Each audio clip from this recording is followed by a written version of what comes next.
ನನ್ನ ನಮಸ್ಕಾರಗಳು. ಜೈ ಭೀಮ್, ಜೈ ಭೀಮ್, ಜೈ ಜೈ ಭೀಮ್. ಸ್ವಲ್ಪ ಜೋರಾಗಿ ದನಿಯಲ್ಲಿ ಜೈ ಭೀಮ್ ಹೇಳಿ. ತಮಗೆಲ್ಲ ಗೊತ್ತೇ ಇದ್ದಂಗೆ 2014 ಕೇಂದ್ರದಲ್ಲಿ BJP ಸರ್ಕಾರ ಬಂದಾದಮೇಲೆ ನಮ್ಮ ರಾಜ್ಯದವರೊಬ್ಬರು ಕೇಂದ್ರದ ಮಂತ್ರಿಯಾಗಿದ್ದರು. ಅವ್ರು ಅನಂತ್ ಕುಮಾರ್ ಹೆಗಡೆ ಅಂತ. ಅವ್ರು ಏನಂದರು, ನಮ್ಮ BJP ಸರ್ಕಾರ ಬಂದಿರೋದೇ ಸಂವಿಧಾನ ಬದಲಾವಣೆ ಮಾಡೋಕ್ಕಂತ ಹೇಳಿರೋದು ತಮಗೆಲ್ಲ ಗೊತ್ತಿರೋದೇ ವಿಚಾರ. ಇವತ್ತು ಬಾಬಾ ಸಾಹೇಬ್ ಅಂಬೇಡ್ಕರ್ ಸಂವಿಧಾನ ಕೊಟ್ಟಿಲ್ಲ ಅಂದರೆ ನೀವು ಇಲ್ಲಿ ಕೂರೋಕ್ಕಾಗ್ತಾಯಿಲ್ಲ, ನಾನು ಇಲ್ಲಿ ಮಂತ್ರಿಯಾಗಿ ನಿಲ್ಲಕ್ಕೆ ಸಾಧ್ಯ ಆಗ್ತಾಯಿಲ್ಲ. ಇವತ್ತು ಸಿದ್ದರಾಮಯ್ಯರು ಮುಖ್ಯಮಂತ್ರಿಯಾಗಿ ಕೂರೋಕ್ಕೆ ಸಾಧ್ಯ ಆಗ್ತಾಯಿಲ್ಲ. ಬಾಬಾ ಸಾಹೇಬ್ ಅಂಬೇಡ್ಕರ್ ಸಂವಿಧಾನ ಕೊಟ್ಟಿದ್ದ ಕಾರಣಕ್ಕೆ ತಾನೆ ನೀವು ಅಲ್ಲಿ ಕೂತಿದ್ದೀರಾ, ನಾನು ಇಲ್ಲಿ ಮಂತ್ರಿಯಾಗಿ ನಿಂತಿರೋದು. ಹಾಗಾಗಿ ಕರ್ತವ್ಯ ಆಗ್ತಾ ತಾನೆ ಜೋರಾಗಿ ಜೈ ಭೀಮ್ ಹೇಳೋದು. ಜೈ ಭೀಮ್, ಜೈ ಭೀಮ್, ಜೈ ಜೈ ಭೀಮ್. ವೇದಿಕೆ ಮೇಲೆ ಆಸೀನಿರುವ ನಮ್ಮ ರಾಜ್ಯದ ಮುಖ್ಯಮಂತ್ರಿಗಳಾದಂಥ ನಮ್ಮ ನಾಯಕರಾದಂಥ ಮಾನ್ಯ ಸಿದ್ದರಾಮಯ್ಯ ಸಾಹೇಬ್ರೆ, ನಮ್ಮ KPCC ಅಧ್ಯಕ್ಷರಾದಂಥ ಉಪಮುಖ್ಯಮಂತ್ರಿಗಳಾದಂಥ DK ಶಿವಕುಮಾರ್ ಸಾಹೇಬ್ರೆ, ಆತ್ಮೀಯರು ಸಚಿವರಾದಂಥ ರಾಮಲಿಂಗಾರೆಡ್ಡಿ ಸಾಹೇಬ್ರೆ, ಇನ್ನೊಬ್ಬರು ಆತ್ಮೀಯರು ಸಚಿವರಾದಂಥ ಸತೀಶ್ ಜಾರಕಿಹೊಳಿ ಅವರೇ, ಹಿರಿಯವರು ಆತ್ಮೀಯರು ನಮ್ಮ ಪಕ್ಷದ ಮುಖಂಡರಾದಂಥ ಸಚಿವರಾದಂಥ MS ಬೋಸರಾಜ್ ಅವರೇ, ನನ್ನ ಆತ್ಮೀಯ ಸ್ನೇಹಿತರೆ ಲೋಕಸಭಾ ಸದಸ್ಯರಾದಂಥ ಮಾಜಿ ಮಂತ್ರಿಗಳು ಆದಂಥ ತುಕಾರಾಮ್ ಅವರೇ, ಈ ಕಾರ್ಯಕ್ರಮದ ಕೇಂದ್ರ ಬಿಂದು ಆದಂಥ ನನ್ನ ತಮ್ಮ ಆದಂಥ ಶಾಸಕರಾದಂಥ ಡಾಕ್ಟರ್ ಶ್ರೀನಿವಾಸ್ ಅವರೇ, ವೇದಿಕೆ ಮೇಲೆ ಆಸೀನಿರುವ ಎಲ್ಲ ಆತ್ಮೀಯ ಸ್ನೇಹಿತರೆ, ಮಾಧ್ಯಮ ಸ್ನೇಹಿತರೆ, ಆತ್ಮೀಯರೇ, ಇವತ್ತು ದಿನ ಭಾಳ ವರ್ಷದಿಂದ ಆ ಕನಸಿತ್ತು, ಆ ಕನಸನ್ನು ನೆನೆಸಾಗಿದೆ ಅಂತ ನಾನು ಭಾವಿಸ್ತಾ ಇದ್ದೀನಿ.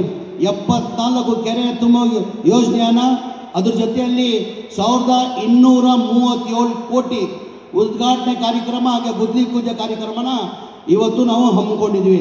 ತಾವು ನೋಡ್ತಾ ಇರ್ಬೋದು ಜನಸಾಗರ. ಇದು ತಾಲೂಕುವಾರು ಜಿಲ್ಲಾವಾರು ಇಲ್ಲ ಕಾರ್ಯಕ್ರಮ, ಇದು ಬರೀ ತಾಲೂಕುವಾರು ಕಾರ್ಯಕ್ರಮ. ಇದು ಈ ತಾಲೂಕುವಾರು ಕಾರ್ಯಕ್ರಮದಲ್ಲಿ ಈ ದೊಡ್ಡ ಸಂಖ್ಯೆಯಲ್ಲಿ ಜನ ಬಂದಿರೋದು ನಿಮ್ಮ ಕೈ ಜೋಡಿಸಿ ನಾನು ನಮಸ್ಕಾರಗಳು ಮಾಡೋಕ್ಕೆ ಬಯಸ್ತಾ ಇದ್ದೀನಿ. ತಮಗೆಲ್ಲ ಗೊತ್ತೇ ಇದ್ದಂಗೆ ಆ ಶ್ರೀನಿವಾಸ್ ಅವ್ರ ಬಗ್ಗೆ ನಾನು ಹೆಚ್ಚಾಗಿ ಏನು ಹೇಳೋಕ್ಕೆ ಹೋಗಲ್ಲ. ನಾನು ಭಾಳ ಹತ್ತಿರದಲ್ಲಿ, ನಾನು ಜಿಲ್ಲಾ ಉಸ್ತುವಾರಿ ಮಂತ್ರಿ ಆಗಿದ್ದೀನಿ, ಭಾಳ ಹತ್ತಿರದಲ್ಲಿ ನಾನು ಅವ್ರನ್ನ ನೋಡಿದ್ದೀನಿ.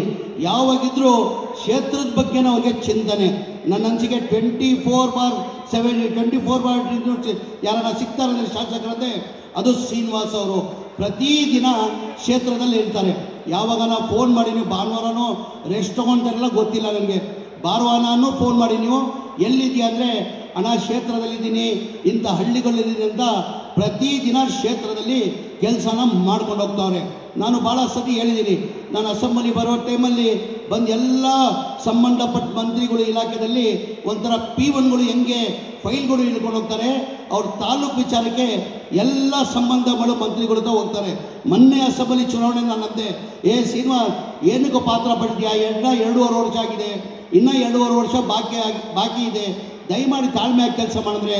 ಇಲ್ಲಣ್ಣ, ನನ್ನ ಜನ ಭಾಳ ನಂಬಿಟ್ಟವ್ರಣ್ಣ, ನನ್ನ ಜನದ ಋಣ ತೀರಿಸಬೇಕು, ಅವ್ರಿಗೋಸ್ಕರ ನನ್ನ ಕೊನೆ ರೊತ್ತ ಕೊಟ್ಟರು ಸಾಲದ್ರು, ನನ್ನ ಕ್ಷೇತ್ರದ ಮತದಾರರಿಗೆ ನಾನು ಕೆಲಸ ಮಾಡಬೇಕಂತ ಹಗಲು ರಾತ್ರಿ ಶ್ರೀನಿವಾಸ್ ಅವರು ಕೆಲಸ ಮಾಡ್ತಾವ್ರೆ.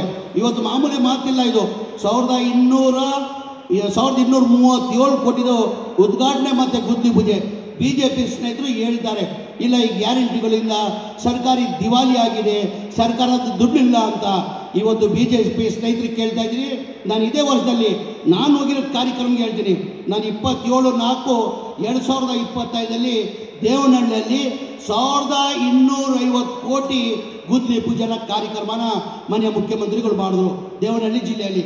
ಅದಾದಮೇಲೆ 19/7/2025 ಮೈಸೂರು ಜಿಲ್ಲೆಗೆ 2578 ಕೋಟಿ ಗುದ್ಲಿ ಪೂಜಾನ ಕಾರ್ಯಕ್ರಮ ಮಾಡಿದ್ರು.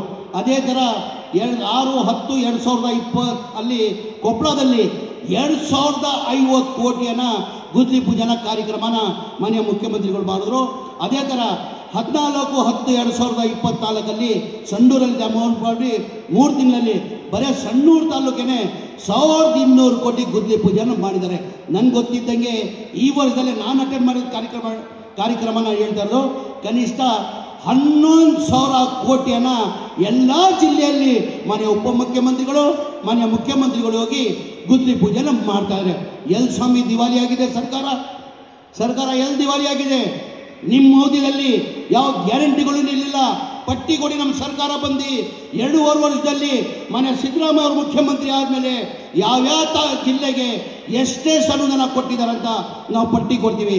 ತಮ್ಮದು ಅವಧಿಯಲ್ಲಿ ಎಷ್ಟು ಕಾರ್ಯಕ್ರಮ ಕೊಟ್ಟಿದ್ದೀರ ಅಂತ ತಾವು ಇದು ಕೊಡಬೇಕಾಗ್ತದೆ. ನಾನು ಹೆಚ್ಚಾಗಿ ಮಾತಾಡೋಕೆ ಹೋಗಲ್ಲ. ಭಾಳ ಕಾತರಿಂದ ತಾವು ಮನೆ ಮುಖ್ಯಮಂತ್ರಿಗಳು ಉಪಮುಖ್ಯಮಂತ್ರಿಗಳು ಮಾತು ಕೇಳಬೇಕಂತ ಇದ್ದೀರಾ.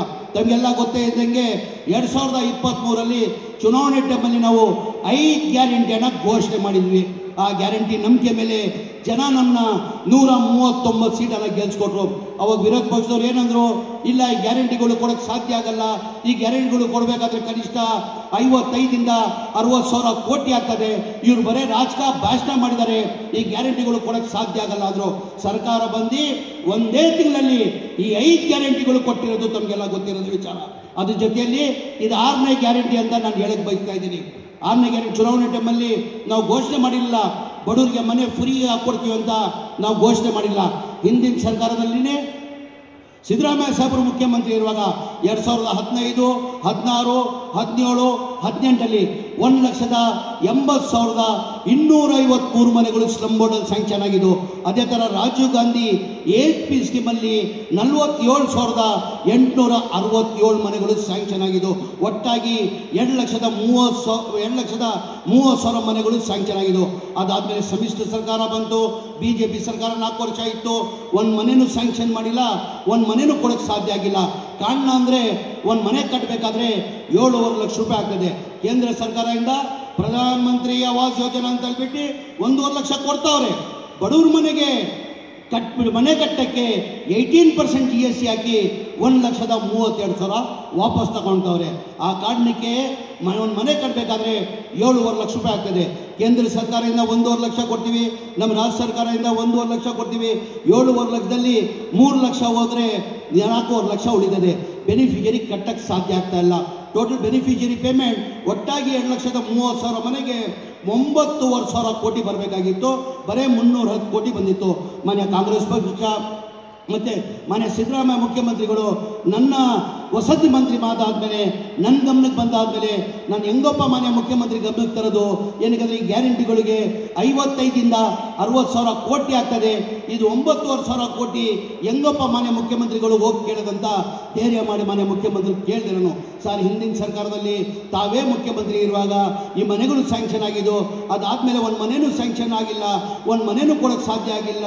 ಬಡವರು ಬೀದಿಯಲ್ಲಿದ್ದಾರೆ ಸರ್, ಇವರಿಗೆ ಸರ್ಕಾರ ವತಿಯಿಂದ ನಾವು ಕೊಟ್ಕೊಡ್ಬೇಕಾಗ್ತಂತ ಮನೆ ಮುಖ್ಯಮಂತ್ರಿ ಗಮನಕ್ಕೆ ತಂದೆ.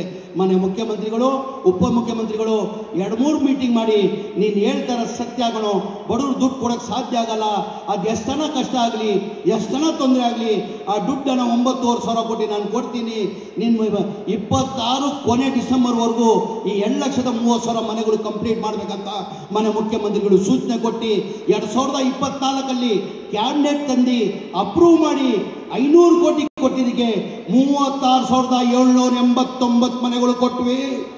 ಏನಕ್ಕೆ BJP ಅವರು ಕೊಡೋಕ್ಕೆ ಸಾಧ್ಯ ಆಗಿಲ್ಲ? ಅವರು ಕೊಡಬೇಕಾಗಿತ್ತು. ಅವಾಗ ಯಾವ ಗ್ಯಾರಂಟಿನೂ ಇರಲಿಲ್ಲ, BJP ಅವ್ರಿಗೆ. ಆಗ ಅವರು ಕೊಡ್ಬೋದಾಗಿತ್ತು. ಅವ್ರಿಗೆ ಬಡವ್ರ ಬಗ್ಗೆ ಕಾಳಜಿ ಇಲ್ಲ ಅಂತ ನೀವು ಅರ್ಥ ಮಾಡ್ಕೊಳ್ಬೇಕಾಗ್ತದೆ. ಅವ್ರ ಬಡವ್ರ ಬಗ್ಗೆ ಕಾಳಜಿ ಇದ್ದಿದೆ. ಕುಮಾರಸ್ವಾಮಿ ಅವರು 1.5 ವರ್ಷ ಮುಖ್ಯಮಂತ್ರಿ ಆಗಿದ್ರು, ಯಡಿಯೂರಪ್ಪ ಅವರು 2 ವರ್ಷ ಮುಖ್ಯಮಂತ್ರಿ ಆಗಿದ್ದು, ಸದಾನಂದ ಗೌಡ 2 ವರ್ಷ ಮುಖ್ಯಮಂತ್ರಿ ಆಗಿದ್ರು.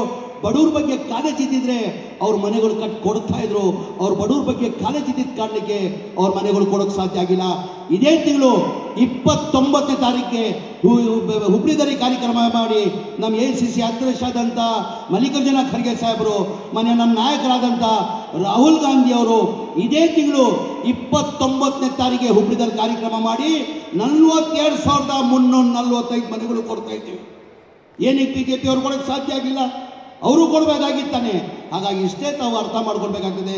ವ್ಯತ್ಯಾಸ ನೋಡಿ, ನೀವು BJP ಕಾಂಗ್ರೆಸ್ಸಲ್ಲಿ ವ್ಯತ್ಯಾಸ ನೋಡಿ. BJPಯಲ್ಲಿ ಯಾವನಾದ್ರೂ ನೋಡಿ ಇತಿಹಾಸ ತೆಗೀರಿ, ಕಾಂಗ್ರೆಸ್ ಪಕ್ಷದ ಇತಿಹಾಸ ತೆಗೀರಿ. ಯಾವ ಚುನಾವಣೆ ಬರ್ತದೆ, ಜನಗಳ ಮಧ್ಯದಲ್ಲಿ ಹೋದರೆ ನಾವು ಸಾಧನೆಯನ್ನು ತೋರಿಸಿ ನಾವು ಮತ ಕೇಳ್ತೀವಿ.